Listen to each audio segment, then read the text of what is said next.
think religious communities can do a lot to support sufferers of religious trauma, and I think the first step in that direction is just awareness.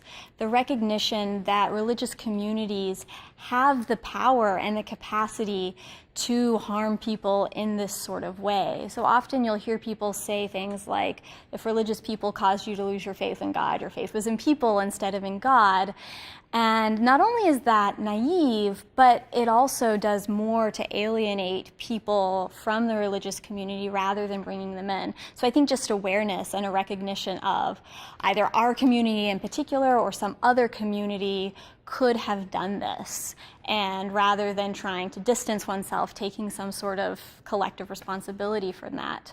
I think also people who preach or give homilies in religious communities, I think if they were more aware and conscious of the struggles of survivors of religious trauma when they're writing their public presentations, their homilies, their sermons, I think this could be really helpful if they could stop and think, how will this thing that I'm saying about God sound to someone who has either been harmed by a religious leader or takes themselves to have been traumatized by God, God's self, and so forth? How will they hear this? Will they hear this as more proof of God or the religious community being abusive and uncaring, or will it bring them in? I think also making room for negative expressions towards the divine within the context of religious liturgies could be really helpful.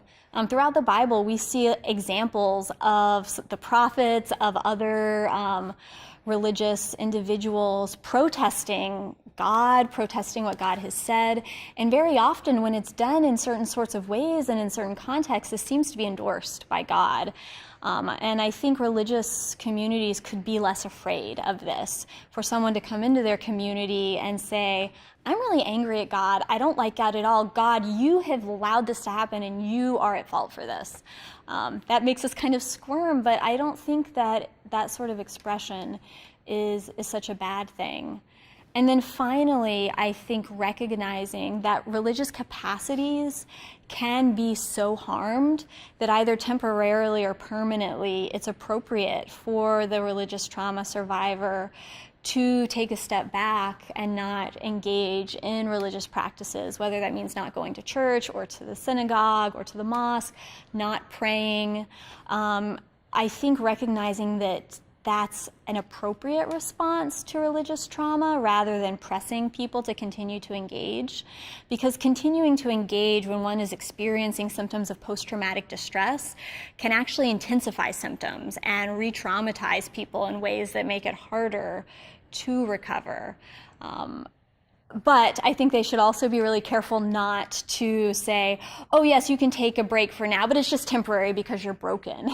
Rather, it's being an acknowledgement that this is a reasonable, appropriate, and a good response. And then leaving it to the individual to sort out when and if beginning to engage in those things, again, is an option for them.